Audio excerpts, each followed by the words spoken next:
This is Optimal Relationships Daily. There are some people you just can't help.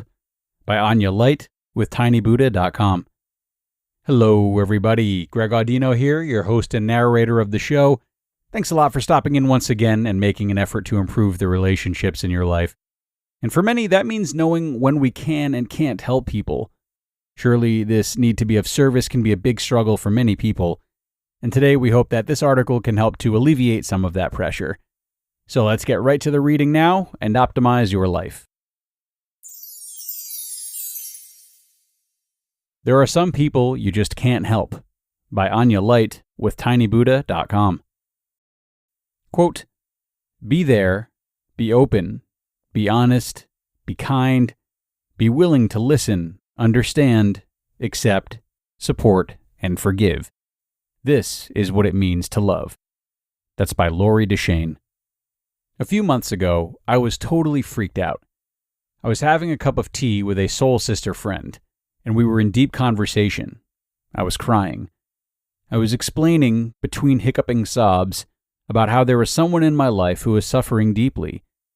Sitting at the cafe that day, I said to her, "There is this person in my life that I love so deeply, but he's suffering."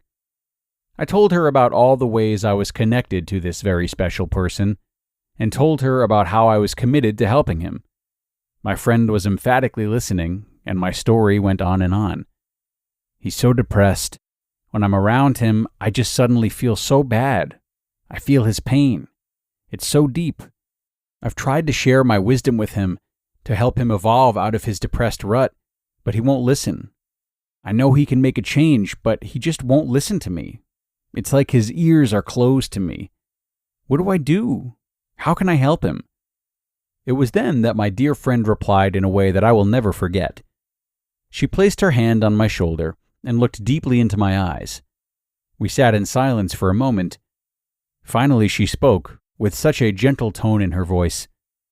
"Anya, your lesson to learn in this situation is simple yet difficult. Your lesson is that you cannot help this person. Sometimes there are people that you just can't help." I gasped. Chills ran down my spine. Her words resonated through every cell of my body. It was all so simple. There are people in my life that I just can't help. So simple, yet so profound. Why hadn't I realized this before? And how had I somehow fallen into the trap of taking on someone else's burden as my own? Why had I gotten trapped in suffering by trying to fix someone who is suffering? These traps are, unfortunately, all too common for those of us with big open hearts.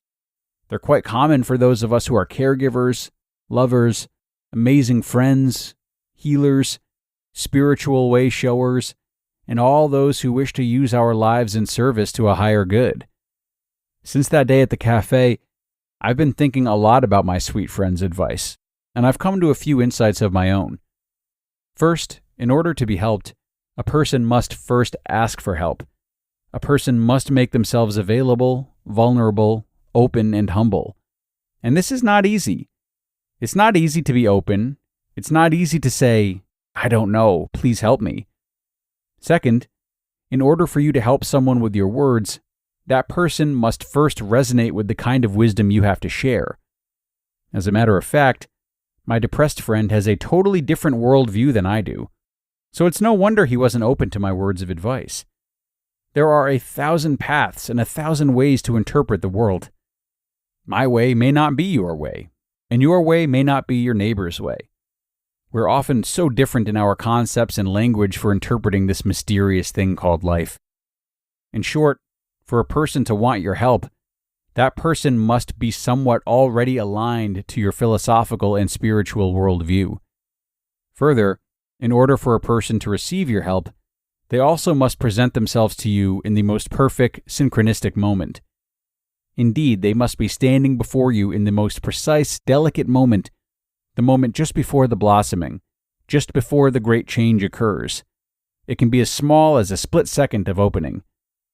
Timing is everything.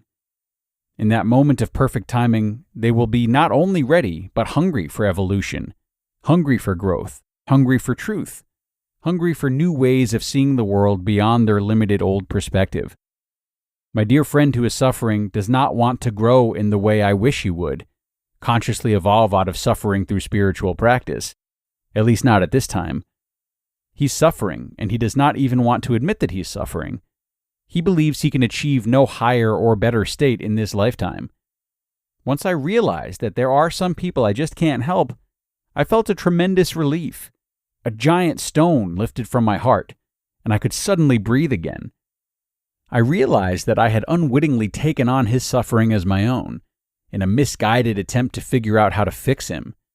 I had allowed my natural empathy to become a wound in my own energetic body. If a person you love is stuck in a place of denial to their own suffering, or their own addictions or stuckness, then there is a strong possibility that what you say won't make a bit of difference. Denial is an incredibly strong force, and if your worldview differs too much from theirs, then it may not be your place to plant any seeds of wisdom. It may be your place to step back from trying to speak at all. That's a tough lesson of love, I know, but if you can remember it, it will save you a lot of heartache.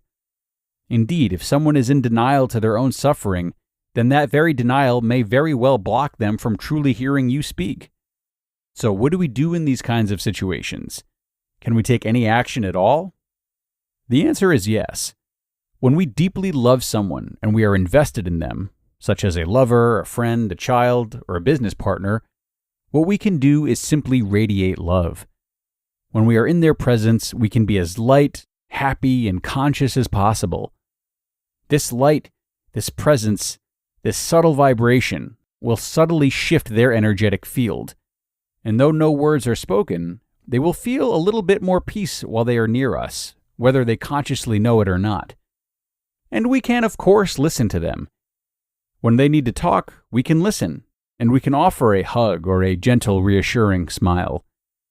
Indeed, sometimes when we love someone, the best thing we can do is shut the heck up. The best thing we can do is simply be. You just listened to the post titled, "There Are Some People You Just Can't Help," by Anya Light with tinybuddha.com, and I'll be right back after this with my commentary. Thanks a lot to Anya for this one. Like she said, a really simple yet effective reminder, one that seemed to just reach her at the right time. It's funny how there are these conventional pieces of wisdom that we're all at least sort of aware of, yet we can lose sight of them and act against them until we eventually arrive at a point at which we're so distanced that being reminded of these truths can be extremely transformational, which again seemed to be the case for Anya about not being able to help everyone. So, a great reminder, yet I would also pair it with a lot of self-exploration if I were Anya. Questions to ask might be, why am I so compelled to help others?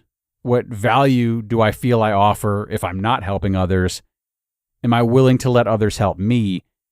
Are there certain types of people I'm prone to wanting to help most? So, once we dive into this type of self-questioning, I think we stand a better chance at truly allowing ourselves to be comfortable with the fact that, yeah, we can't help everyone, because we're understanding our urge at the source and therefore positioning ourselves to manage it better. So I encourage these questions and more for anyone who has that martyrdom, that compulsion to help everyone, or any compulsion for that matter. It's time to wrap things up for now, though, folks. Another one in the books. I hope you enjoyed this article and learned something from it. Perhaps this was the reminder that you needed at this point in time as well. So good luck out there, and be sure to join us again tomorrow for another post and where your optimal life awaits.